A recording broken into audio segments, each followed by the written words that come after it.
మాటలను ముగిస్తా అభ్యర్థులతో మాట్లాడిస్తా.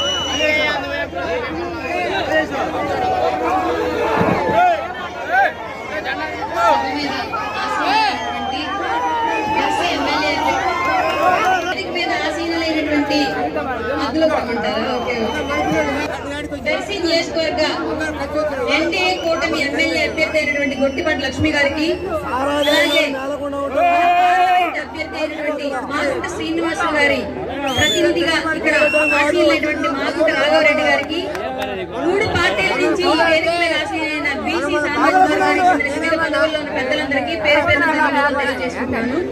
నేను ఇక్కడ ఎవరిని తిట్టను, ఎవరిని పోగొడు, మనందరం బీసీలమే కదా ఇక్కడ. అయితే ఇప్పుడు ఎన్డీఏ కూటమికి ఇక్కడికి వచ్చినప్పుడు లక్ష్మి గారికి, అలాగే ఎంపీ మాగుంట శ్రీనివాస రెడ్డి గారికి ఎందుకు ఓటేయాలో మాట్లాడుకుందాం. జగన్మోహన్ రెడ్డి వచ్చిన తర్వాత సలహాదారులు ఎంతమంది మన గవర్నమెంట్ లో? 78 మంది. దాంట్లో బీసీలు ఎంతమంది మీకు ఎవరికైనా తెలుసా? రెడ్డి సామాజిక వర్గానికి చెందిన వాళ్ళు 52 మంది, మిగతా సామాజిక వర్గాలకు చెందిన వాళ్ళంతా కలిపి 26 మంది.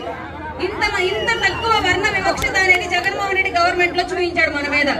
అట్లాగే లక్షల రూపాయలు ఉద్యోగాలు తీసుకునే ప్రభుత్వ ఉద్యోగాలు, అప్గ్రేడింగ్, ప్రమోషన్స్ అన్ని కూడా ఆయన సామాజిక వర్గాలకి లేదంటే ఆయన బినామీలకి ఇచ్చుకొని మన కుటుంబంలో మన కులాల పిల్లల్ని మాత్రం కేవలం 5,000కి వాలంటీర్గా ఫిక్స్ చేశాడు. నెల 5,000 జీతం తీసుకుని ఎన్నేళ్లు పని చేస్తే మన కుటుంబాలు ఆర్థికంగా ఎదుగుతాయి మీకు ఎవరికైనా తెలుసా?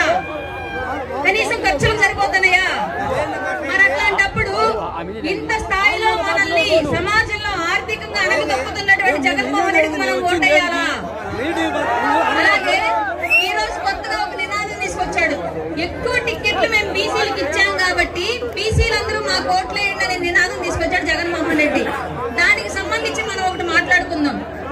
ఈ ప్రభుత్వంలో గతంలో కొంతమంది బీసీలు మంత్రులుగా ఎమ్మెల్యేలకు గెలిచినప్పటికీ ఏ రోజైనా వాళ్ళ శాఖ మీద, వాళ్ళ నియోజకవర్గం మీద రెడ్డి గారు, జగన్మోహన్ రెడ్డి గారి యొక్క బినామీ రెడ్డి గారి పెత్తనం తప్ప మన కులపు నాయకుడు ఎవరైనా పెత్తనం చేయడం చూశారా? ఉత్తరాంధ్ర మొత్తం మీద ద్వారపూడి చంద్రశేఖర్ రెడ్డి, మీకు అరిస్తే నేను మాట్లాడలేదు, పెద్దిరెడ్డి రామచంద్రారెడ్డి, మన జిల్లాకు వచ్చినప్పటికి ఎవరు? ఏ రెడ్డి?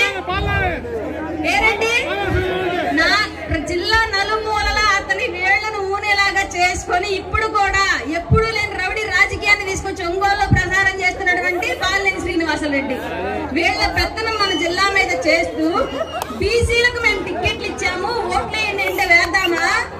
ఇంకొకసారి మళ్ళీ వీళ్ళ ప్రభుత్వంలో అణచివేతకు గురవుతామా? సరే, ఇవన్నీ అట్లా పెట్టండి. ఎన్ని రాజకీయాలండి మాకెందుకు?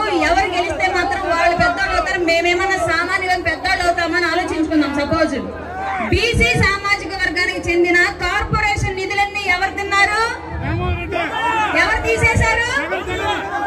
ఏ ఒక్కరికైనా లోన్ వచ్చిందా? 5 ఏళ్లలో ఎవరికైనా ఉపాధి లభించిందా? ఎవరికైనా మీ పిల్లలకి స్పెషల్ గా మీ బీసీ సామాజిక వర్గం రిజర్వేషన్ కింద స్కాలర్షిప్ అలాట్ చేసి ఉన్నత చదువులకు పంపించారా? మరి అట్లాంటప్పుడు ఈ జగన్మోహన్ రెడ్డికి ఓటేయడం మనకు అవసరమా? దర్శి అనేది ఎప్పుడు కూడా, దర్శి నియోజకవర్గం ప్రతిసారి కూడా వాళ్ళు వచ్చి ఇక్కడ పెత్తనం చేస్తూ ఉన్నారు.